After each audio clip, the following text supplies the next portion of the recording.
नमस्ते बच्चों, मैं सपना जैन आपको क्लास 9th क्षितिज भाग 1 का पाठ 6 पढ़ाने वाली हूँ, जिसका शीर्षक है प्रेमचंद के फटे जूते और इसके लेखक हैं हरिशंकर परसाई जी। तो सबसे पहले हम लेखक परिचय से शुरू करेंगे। हरिशंकर परसाई का जन्म सन 1922 में मध्य प्रदेश के होशंगाबाद जिले के जमानी गांव में हुआ। तो हरिशंकर परसाई का जन्म कब हुआ? तो 1922 में हुआ। कहाँ हुआ? होशंगाबाद जिले के जमानी गांव में हुआ। ये कहाँ पर आता? तो मध्य प्रदेश के अंतर्गत आता है। नागपुर विश्वविद्यालय के एमए करने के बाद कुछ दिनों तक अध्यापन किया। मतलब नागपुर विश्वविद्यालय से इन्होंने क्या की? एमए की पढ़ाई की, और उसके कुछ दिनों बाद इन्होंने अध्यापन किया, मतलब पढ़ाया। सन 1947 से स्वतंत्र लेखन करने लगे और 1947 से क्या है? स्वयं का लेखन कार्य करने लगे। जबलपुर से वसुधा नामक पत्रिका निकाली, जिसकी हिंदी संसार में काफ़ी सराहना हुई। और बताते हैं, वसुधा नाम की इनकी पत्रिका निकली थी, जिसकी क्या है? प्रशंसा सभी जगह फैली। सन 1995 में उनका निधन हो गया और 1995 में इनकी मृत्यु हो गई।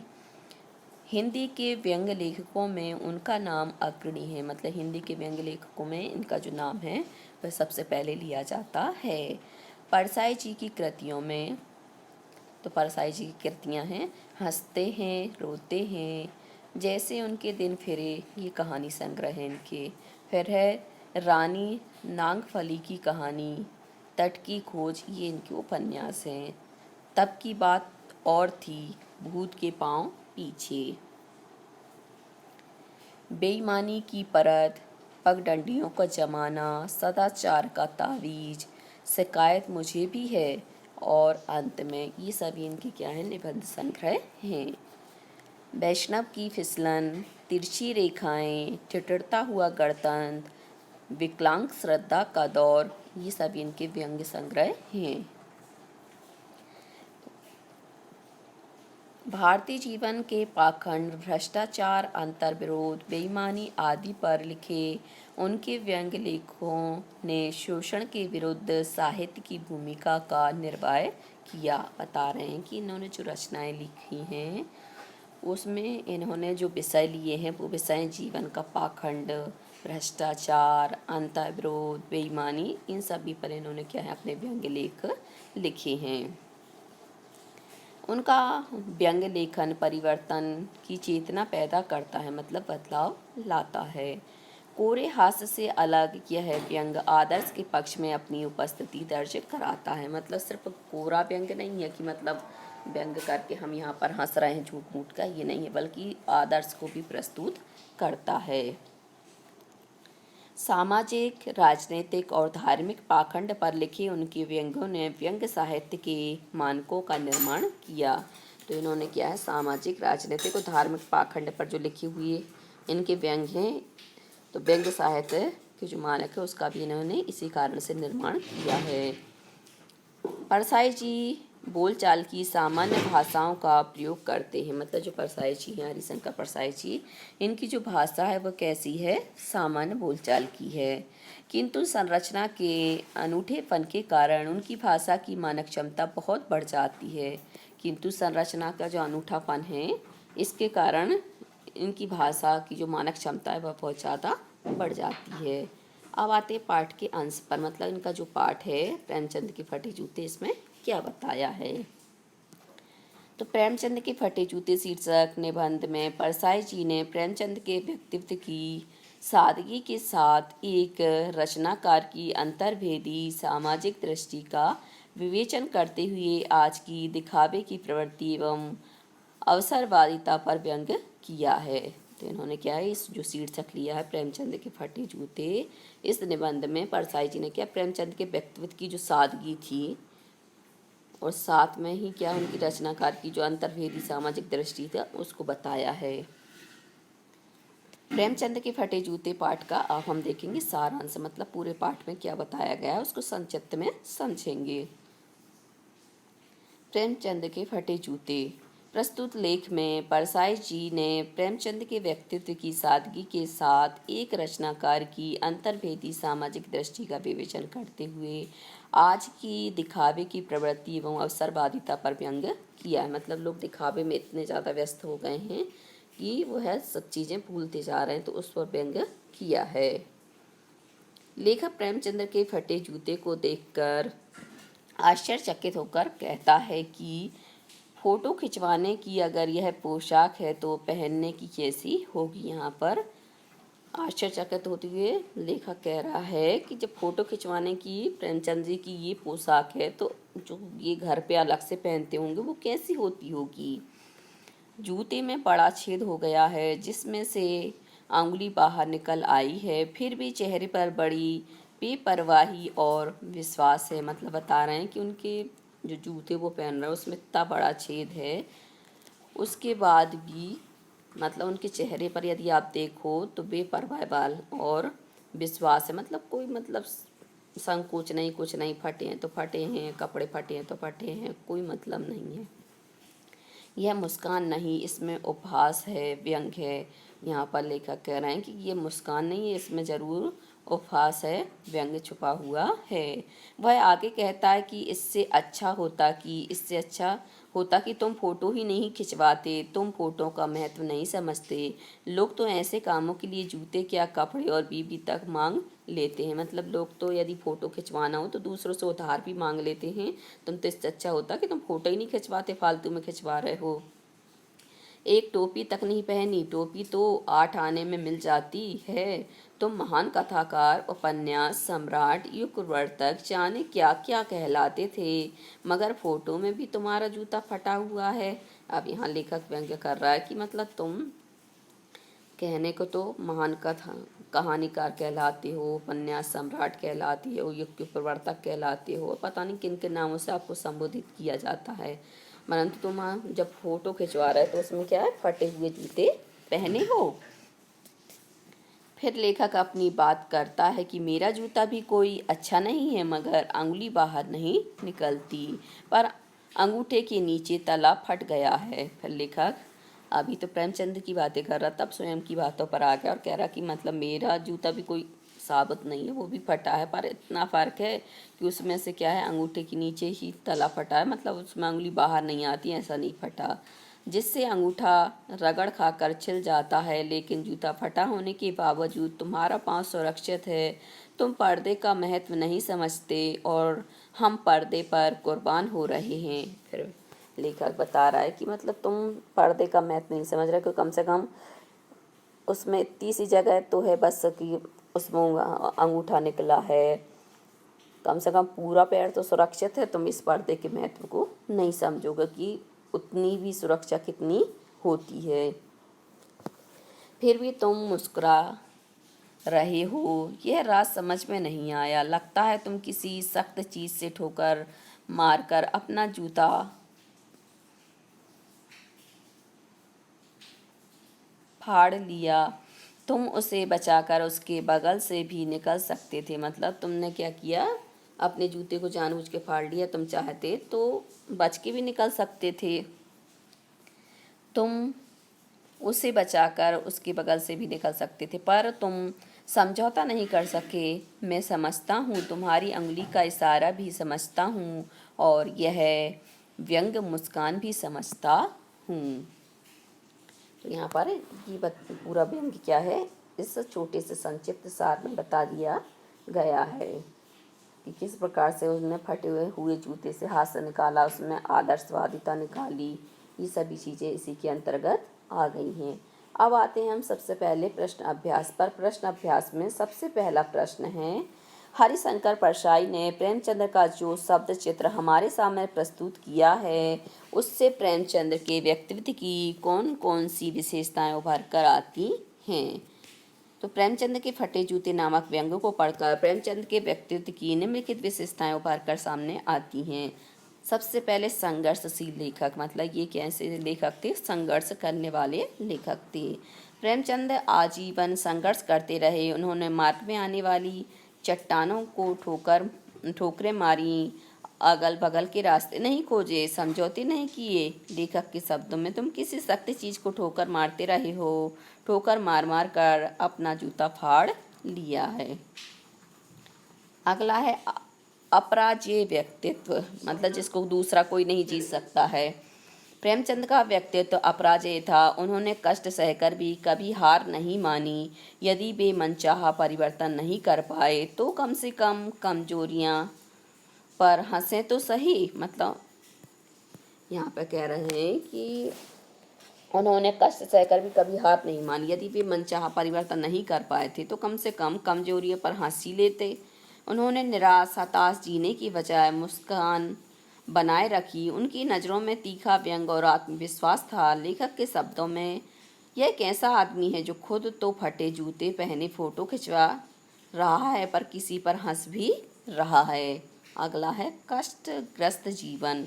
प्रेमचंद जीवन भर आर्थिक संकट झेलते रहे। उन्होंने गरीबी को सहर्ष स्वीकार किया। वे बहुत सीधे सादे वस्त्र पहनते थे। उनके पास पहनने को ठीक से जूते भी नहीं थे, फिर भी वे हीनता से पीड़ित नहीं थे। उन्होंने फोटो खिंचवाने में भी अपनी सहजता बनाए रखी। अगला है सहजता। प्रेमचंद अंदर बाहर से एक थे। लेखक के शब्दों में, इस आदमी की अलग अलग पोशाकें नहीं होंगी, इसमें पोशाकें बदलने का गुण नहीं है। अगला है मर्यादित जीवन। प्रेमचंद ने जीवन भर मानवीय मर्यादाओं को निभाया। उन्होंने अपने नियम धर्म को अर्थात लेखकीय गरिमा को बनाए रखा। वे व्यक्ति के रूप में तथा लेखक के रूप में श्रेष्ठ आचरण करते रहे। अगला प्रश्न, सही कथन के सामने सही का निशान लगाइए। यहाँ पे दिया है, बाएं पांव का जूता ठीक है मगर दाहिने जूते में बड़ा छेद हो गया है जिसमें से अंगुली बाहर निकल आई है। लोग तो चुपड़ कर फोटो खिंचवाते हैं जिससे फोटो में खुशबू आ जाए। तुम्हारी यह व्यंग मुस्कान मेरे हौसले बढ़ाती है। जिसे तुम घृणित समझते हो उसकी तरफ अंगूठे से इशारा करते हो। तो यहाँ पे सही क्या है गलत क्या है ये हमें निशान लगाना था। तो पहले में आ जाएगा आपका गलत, दूसरे में आ जाएगा सही, तीसरे में गलत और चौथे में गलत।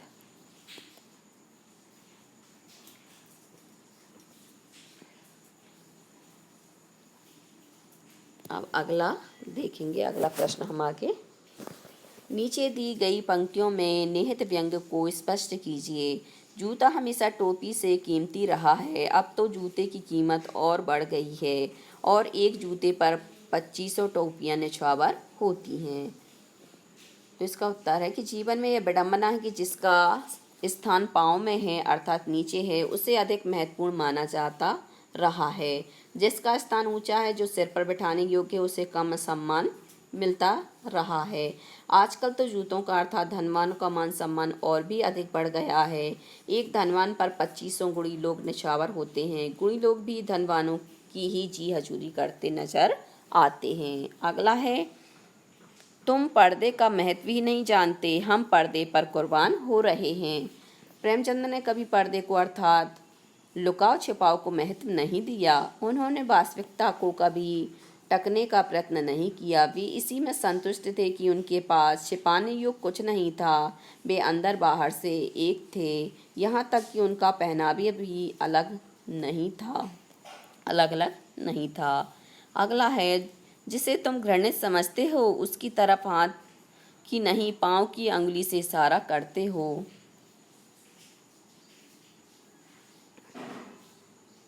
लेखक कहता कि प्रेमचंद ने समाज में जिसे भी घृणित युग समझा उसकी ओर हाथ की अंगुली से नहीं बल्कि अपने पाँव की उंगली से इशारा किया, अर्थात उसे अपनी ठोकरों पर रखा, अपने जूते की नोक पर रखा, उसके विरुद्ध संघर्ष किए रखा। अगला है, पाठ में एक जगह पर लेखक सोचता है कि फोटो खिंचवाने की अगर यह पोशाक है तो पहनने की कैसी होगी, लेकिन अगले ही पल वह विचार बदलता है कि नहीं, इस आदमी की अलग अलग पोशाकें नहीं होंगी। आपके अनुसार इस संदर्भ में प्रेमचंद के बारे में लेखक के विचार बदलने की क्या वजहें हो सकती हैं? तो मेरे विचार से प्रेमचंद के बारे में लेखक का विचार यह रहा होगा कि समाज की परंपरा सी है कि वह अच्छे अवसरों पर पहनने के लिए अपने वे कपड़े अलग रखता है जिन्हें वह अच्छा समझता है। प्रेमचंद के कपड़े ऐसे ना थे जो फोटो खिंचवाने लायक होते। ऐसे में घर पहनने वाले कपड़े और भी खराब होते। लेखक को तुरंत ही ध्यान आता है कि प्रेमचंद सादगी पसंद और आडंबर तथा दिखावे से दूर रहने वाले व्यक्ति हैं। उनका रहन सहन दूसरों से अलग है, इसलिए उसने टिप्पणी बदल दी। अगला है, आपने यह व्यंग पढ़ा, इसे पढ़कर आपको लेखक की कौन सी बातें आकर्षित करती हैं? तो मुझे इस व्यंग्य की सबसे आकर्षक बात यह लगती है कि विस्तारण शैली है इसमें। लेखक एक संदर्भ से दूसरे संदर्भ की ओर बढ़ता चला जाता है। वह बूंद में समुद्र खोजने का प्रयास करता है। जैसे बीज में से क्रमशः अंकुर का, फिर पल्लव का, फिर पौधे का और तने का तथा अंत में फूल फल का विकास होता जाता है, उसी प्रकार इस निबंध में प्रेमचंद के फटे जूते से बात शुरू होती है। यह बात खुलते खुलते प्रेमचंद के पूरे व्यक्तित्व को उद्घाटित कर देती है। बात से बात निकालने की यह व्यंग्य शैली बहुत आकर्षक बन पड़ी है। अगला है, पाठ में टीले शब्द का प्रयोग किन संदर्भों को इंगित करने के लिए किया गया होगा? टीला शब्द राह है। टीला मतलब होता है राह है, आने वाली बाधा का प्रतीक है। जिस तरह चलते चलते रास्ते में टीला आ जाने पर व्यक्ति को उसे पार करने के लिए विशेष परिश्रम करते हुए सावधानी से आगे बढ़ना पड़ता है, उसी प्रकार सामाजिक विषमता, छुआछूत, गरीबी, निरक्षरता, अंधविश्वास आदि भी मनुष्य की उन्नति में बाधक बनती है। इन्हीं बुराइयों के संदर्भ में टीले शब्द का प्रयोग हुआ है। रचना और अभिव्यक्ति से प्रश्न। प्रेमचंद के फटे जूते को आधार बनाकर परसाई जी ने यह व्यंग लिखा है। आप भी किसी व्यक्ति की पोशाक को आधार बनाकर एक व्यंग लिखिए। तो मैं यहाँ पर एक व्यंग आपको बता रही हूँ। मेरे हाथ में मेरे जिस मित्र का हाथ है उसकी एक चीज़ का मैं हमेशा से कायल हूँ, वह है उसकी टाई की गांठ। ऐसी साफ सुथरी गांठ आपने देखने में नहीं आई होगी, मतलब आपके देखने में नहीं आई होगी। लगता है किसी जन्मजात ऐसी ही हो,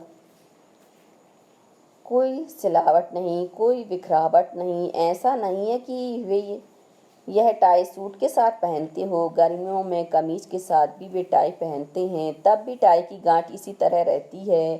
सच बताऊं, मुझे एक भी ऐसा दृश्य याद नहीं आता जब मैंने टाई के बिना देखा हो। हाँ, एक बार मैं सुबह सुबह उनके घर चली गई थी। उस समय भी उन्होंने मुझे 45 मिनट प्रतीक्षा कराई। जब ड्राइंग रूम में आए तो टाई लगाए हुए थे। गांठ तब भी वैसी थी जैसे जन्मजात हो। मैं सोचती हूँ इन्हें गांठ लगाने का इतना शौक क्यों है? शायद इसलिए कि वे बिखराव को नहीं, गठन को पसंद करते हैं। इसलिए जब भी बोलते हैं संभल कर बोलते हैं। मैंने आज तक उन्हें व्यर्थ की गप्पें लड़ाते नहीं देखा, चुटकुले सुनाते नहीं देखा। सुनाते क्या, चुटकुलों पर हंसते भी नहीं देखा। यदि कोई उनके सामने कोई चुटकुले पर हंस दे तो वे उसे बेहुदा या बेस और कहकर घंटों तक अपना मुँह बिगाड़े रहते हैं।